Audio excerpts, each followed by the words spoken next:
Hi guys, it's Erin from Ginger's Florals. Today I wanted to talk to you guys about the ranunculus. So it's getting to the end of their season, so I wanted to talk to you guys about all the pros and cons of growing them, the things that went well, the things we struggled with.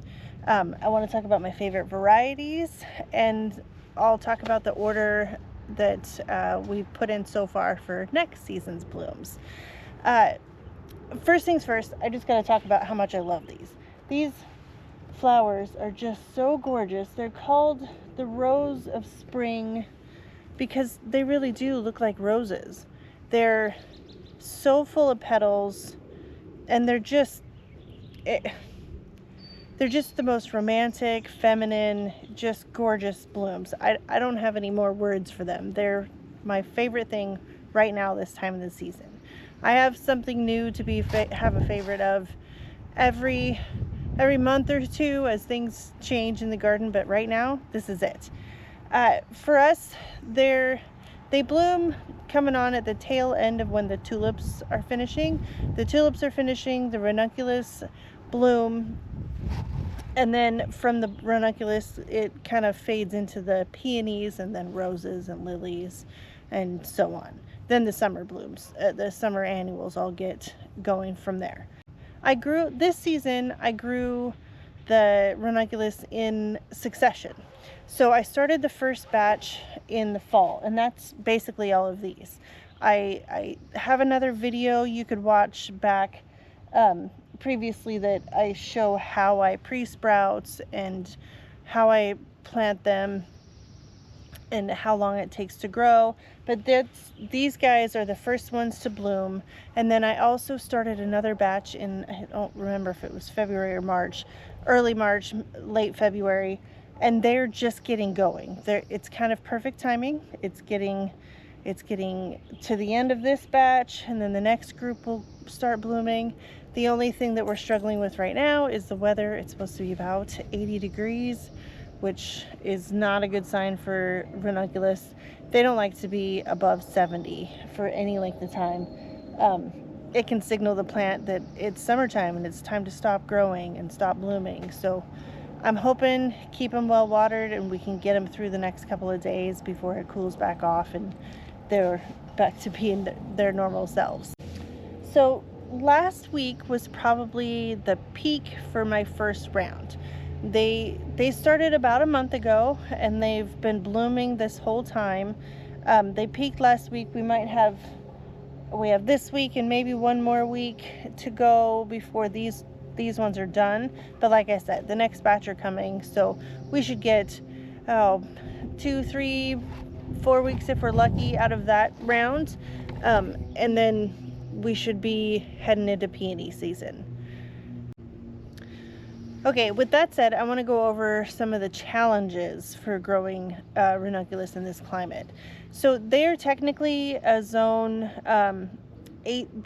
They're technically hardy in zones 8 through 10, but we're zone 8, so it's kind of hit and miss. This last year we had a week or two where it got down into the low 20s, upper teens at night for that whole time. And that's too much for these guys. They don't want to be below about 28, and our average low temperature only gets to 20, and that's only every so often. That's like the lowest it's normally supposed to get. But either way, I grew them with a low tunnel, a plastic tunnel, and I had frost cloth, and when it was those cold nights, I even ran incandescent Christmas lights in there to keep the temperature inside of those little cocoons just warm enough that they would make it through, and they did. They survived beautifully. The other thing to worry about in this area is the amount of rainfall we get.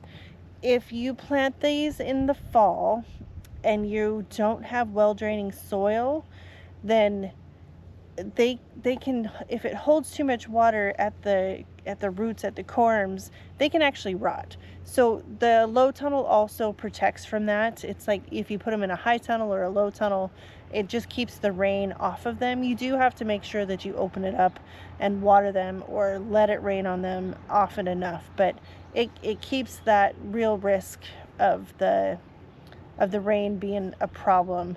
But those are the two main things that you got to deal with. They're cold hardy, but only so much. And then they don't like to be waterlogged. So we have super heavy clay soil. I amend the heck out of it with compost, and that does a lot of the work. But the low tunnels really protect it through the fall and winter, because it's the Pacific Northwest after all. We get a lot of rain. Ranunculus are also really heavy feeders. So when we plant them, like I said, lots of compost. We use a slow release organic fertilizer, and then I have a regimen where every week I'm out there with some organic fish fertilizer and just giving them another dose to keep them going.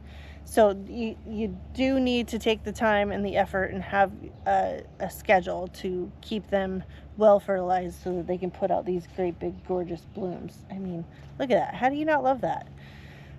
Each one of these, it's a lot of work, but it's worth it. Each one of these plants can put up between 10 and 20 full long stemmed flowers. They're pretty remarkable. You cut one and it just shoots up another one. Well, like I said, for this batch, they've been going for about a month and just nonstop churning out flowers. And they're petering out now. It's only going to spit out a few from that batch, but the next round, they're full. Like, they're just, every single plant just about has a flower spike and it's ready to bloom. They're also, I mean, they're just so beautiful. A lot of people, surprisingly, because they're smaller, but I've had a lot of people ask me if these were peonies and how I had my peonies already blooming at the market this year. Some people have thought that they were garden roses and asked the same question: how do you have English roses blooming so early? I don't, obviously, but there's a reason these are called the Rose of Spring. There's so many thin, lush petals that it gives off the impression of something else. But these are also really super tough, and they have a really long base life. When you grow ranunculus, if you cut them at the right stage, that marshmallow bud stage like this, where it's squishy but it's still together, that you can get 10 days, 2 weeks of vase life out of them if you put them directly into cool water and you keep them somewhat chilled. They will last a really long time in the vase. That's one of the best parts. These guys also make pretty decent potted plants. And the good part for this area is you can, once they've died out for this summer, they're kind of like daffodils or tulips. They'll bloom in the spring, and then their foliage will soak up all the sun. They'll go yellow and dormant, and then you can just take the pot and you can leave it outside for the summer and then put it into your garage or somewhere where it'll keep dry and relatively cool for the winter, and then pull them back out in the early spring and watch them sprout and grow again. They're pretty awesome that way. It's like any other bulb, I suppose, or a lot of different bulbs. If you hear noises in the background, that's my husband running around on the quad. Okay, so I wanted to talk about the varieties that we grew this year and then what I'm going to grow next year. Yeah, there he goes. This year, first of all, this batch here is called the Almondine pastel mix. These were my absolute favorites. There's this kind of peachy yellow and pinks and other yellow and more of a deeper peach. There's just perfect early spring colors in here. And they had so many long, tall, big, fat buds on the flowers that they're definitely a keeper, and I'm going to grow them again next year.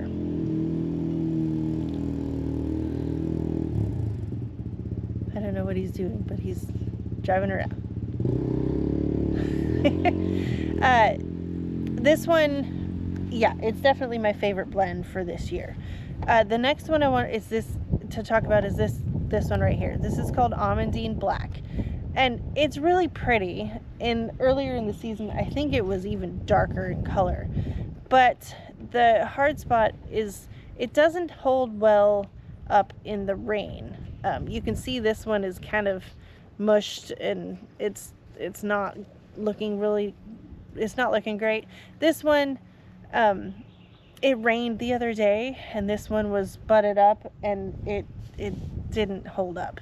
It shows the wear right away. So I'm not going to grow these again, though I do think they're really pretty. I like them a lot. I'm just not going to do it. I need flowers because I have a regular job on top of this. I don't have time to spend protecting flowers when it rains or whatnot in the actual bloom season. I am too busy pulling tulips and cutting flowers and getting them ready in the very few hours that I have. So to be efficient and use the best use of my space is to not grow something that I have to protect if the weather is going to change, because it changes a lot in the spring. So I'm not going to grow these again, even though I love them. Another mix that I grew is this salmon mix. It's all these oranges and some of the peaches. It's a really pretty mix. Yeah, it's really, there's a lot of people that want that vibrant color early spring. My preference is always the softer colors, but I'm not the one buying them. So the oranges and purples and pinks go really well together in the spring. And I will definitely grow the salmon again. It's a tried and true. It's very reliable. So I'm going to grow that one again. Another one that I grew is Almondine Cream. It's this guy right here. It's despite the name, it's yellow. It's a soft buttery yellow, and I really like it. It was a little later to bloom than the rest of them, but it had huge flowers when they were first coming out, and they just, even with the lighter color, they held up to all kinds of crazy weather. We had hail the other day, and you wouldn't even know it with these flowers. So I will definitely grow those again. And then the other one is Chamalo. I don't have any of those in this bucket, but it's a really, really pale, it's almost a white, creamy white color with some soft blush tones that come through on some of the flowers. It's beautiful for wedding work. It's probably one of the best. It has huge flowers, again, big tall stems. I had some stems that were almost 2 feet tall. Gorgeous, but it's also kind of wimpy in the weather. It didn't handle the rain quite as well. The edges would turn brown pretty easily. So I'm not going to grow that one again, even though it's lovely. If I had a high tunnel and could protect them 100% of the time, I probably would, but I don't. I have to use low tunnels, and they're a lot more work than a high tunnel as far as that goes. So Chamalo is a great one, beautiful flower, but I'm just not going to grow it next year. I also have my second succession of flowers that are out there. They're a tecolote, I don't know if I'm saying that right or not, variety of Ranunculus. There's a purple and a pink and an orange that I'm growing. They will not get quite as full as these Almondine varieties. They're definitely more single cupped flowers, but they're definitely more of a single cup flower most of the time. I do love them, but I think that I'm going to skip those next year and try to grow as much of the big specialty ones with the huge flowers, because they go a lot longer, they go a lot further, I should say, in a bouquet. So I'm going to make the most of my effort and get the big flowers. Okay, so with all of that said, right now is the time for me anyways, wholesale, to be buying my corms for next year. So I've already started. I've ordered the pastel mix. I ordered 500 of those. They're just the best. So I'm gonna grow, it's about twice as many, well, 2.5 times as many as I grew this year, and I love them so much that I'm definitely gonna grow. I needed more this spring.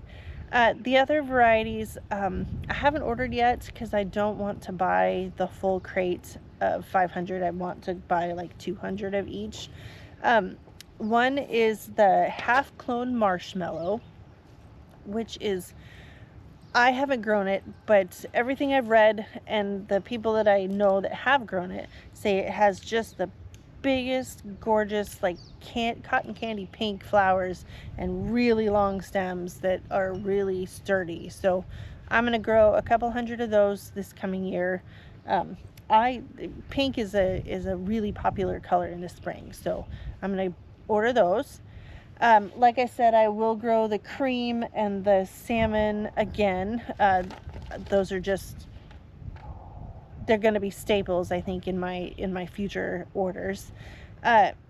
There's a couple that I'm going to try try new is Almondine Violet, which is it's a purple, obviously, with the violet. It's a little bit deeper, but it's not as dark as these, so I'm hoping that it'll hold up. A lot of people really like the orange and pink, or orange and purple combination, so I'm gonna give that a try. The other one is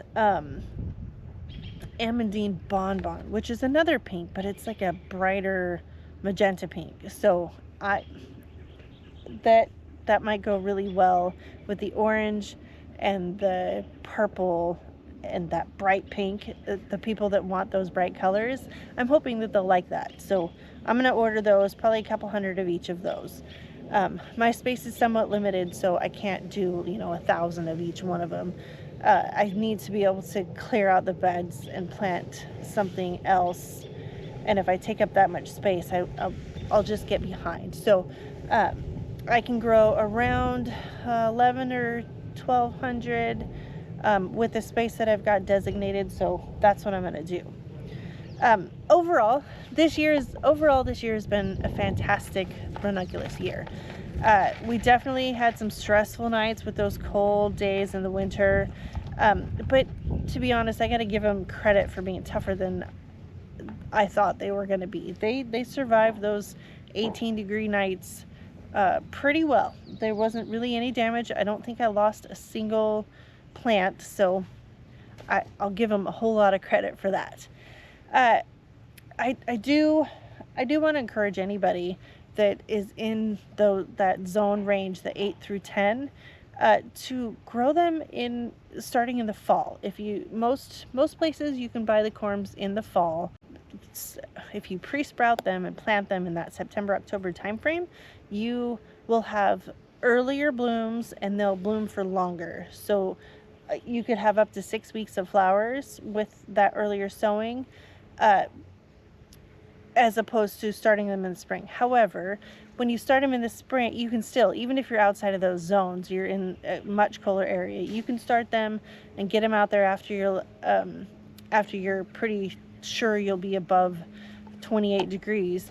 They'll do just fine for you. You'll lose a couple of weeks. You'll get a month out of them instead of 6 weeks, but it's definitely worth it. I encourage everybody to try them. It's worth all the fuss and all the extra work to grow them. They're absolutely worth every minute of it. Okay, so that's going to be it for this video. I hope that you enjoyed this, and I'll see you in the next one. Thanks, guys.